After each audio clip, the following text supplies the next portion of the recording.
السلام عليكم. النهاردة هنعمل مع بعض الرز بلبن بتاع المحلات. هنعمله كده بقوام كريمي وش مكرمش زي ما حضرتك كده شايفة معايا.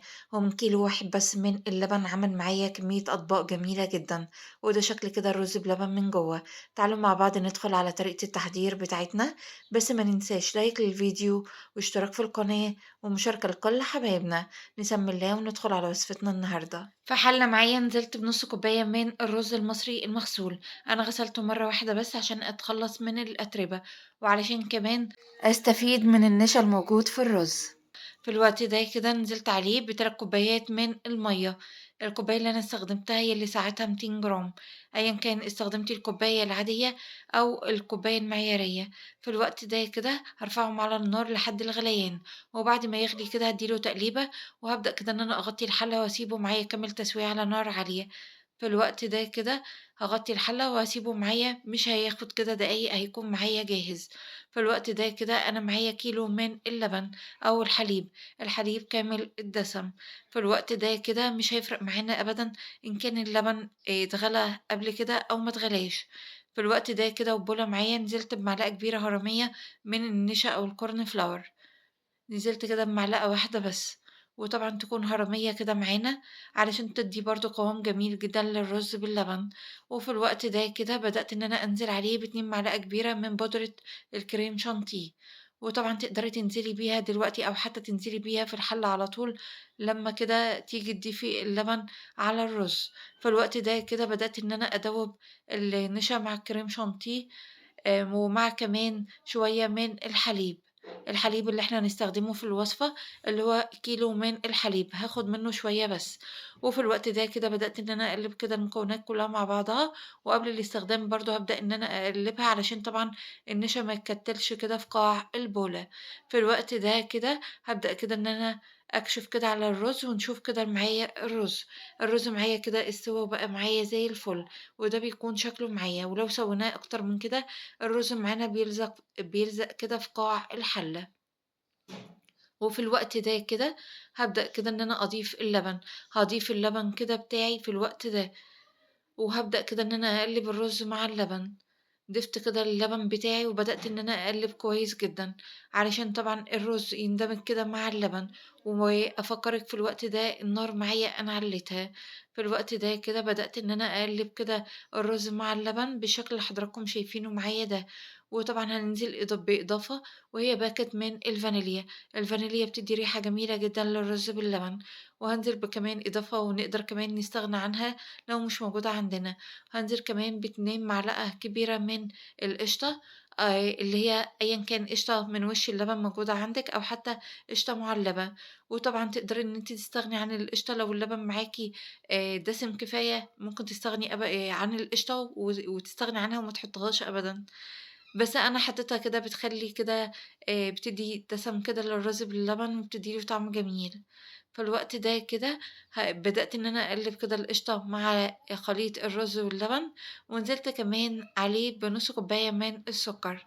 نُص كوباية من السكر بتخلّي كده الرز باللبن طعمه مضبوط جدًا، يعني ما نحاولش نقلل كمية السكر عن كده.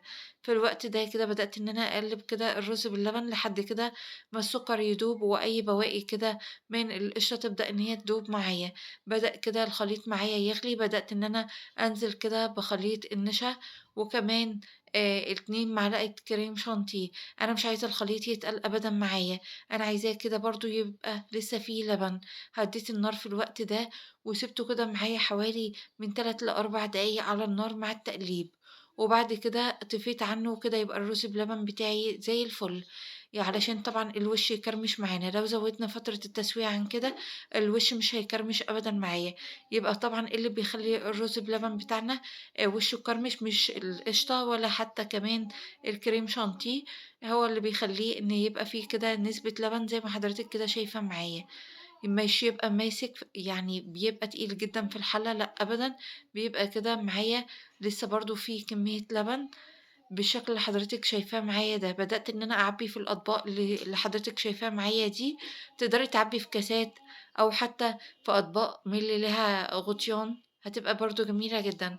أنا أخد معايا كيلو اللبن حوالي 7 أطباق من الحجم اللي حضرتِك شايفاه معايا. أهم حاجة الرز أثناء التسوية ما بينتقلش القوام أوي، يعني بنخلّيه خفيف علشان طبعًا بنيجي كده نقلّب الرز مع اللبن، بناخد كده كبشة من الرز باللبن وكبشة بس من اللبن اللي فوق الرز، علشان طبعًا الرز معانا يكرمش كفاية. وشه كده يتكرمش وتبقى معانا زي الفل. في الوقت ده كده حطيت معايا كده الرز باللبن على الرخامة لحد ما بارد تمامًا، وبعد ما بارد تمامًا بدأت كده إن أنا أغلفه، غلفته كده بالبلاستيك الغذائي بالشكل اللي حضراتكم شايفينه معايا. وطبعًا لو بنستخدم كده أطباق لها غطيان نبدأ إن إحنا نستخدم الغطيان بتاعتها. وبعد كده ما غلفت الأطباق بتاعتي كلها بدأت إن أنا أحطها في التلاجة. تقدري إن أنتِ تعمليها من بالليل لحد الصبح أو حتى من الصبح لحد بالليل. أنا ما استنيتش عليها لحد بالليل أوي، أنا طلّعتها كده حوالي بعد العصر، كانت معايا بالشكل اللي حضراتكم شايفينه ده. يعني أول كده ما العصر أذّن بدأت إن أنا أطلّعها. يعني لو سِبناها أكتر من كده الوش كمان هيكرمش كمان عن كده. القوام كريمي ما شاء الله، الوش كده مكرمش وزي الفل. وطبعًا نكشف كده الأطباق اللي إحنا هناكلها بس، أو اللي إحنا هنقدّمها لضيوفنا. لكن الأطباق كده اللي إحنا مش عايزينها نسيبها كده معانا كده متغطية لحد كده أمّا نيجي ناكلها هتبقى معانا كده زي الفل. في الوقت ده كده ده بيكون شكل الأطباق كلّها. تعالوا كده مع بعض كده نشوف الكرمشة بتاعة الرز باللبن. أنا هدّيت هنا الإضاءة علشان الكرمشة تبان، وده بيكون شكل الرز باللبن بتاعي. اللهم بارك، شكله جميل جدًا.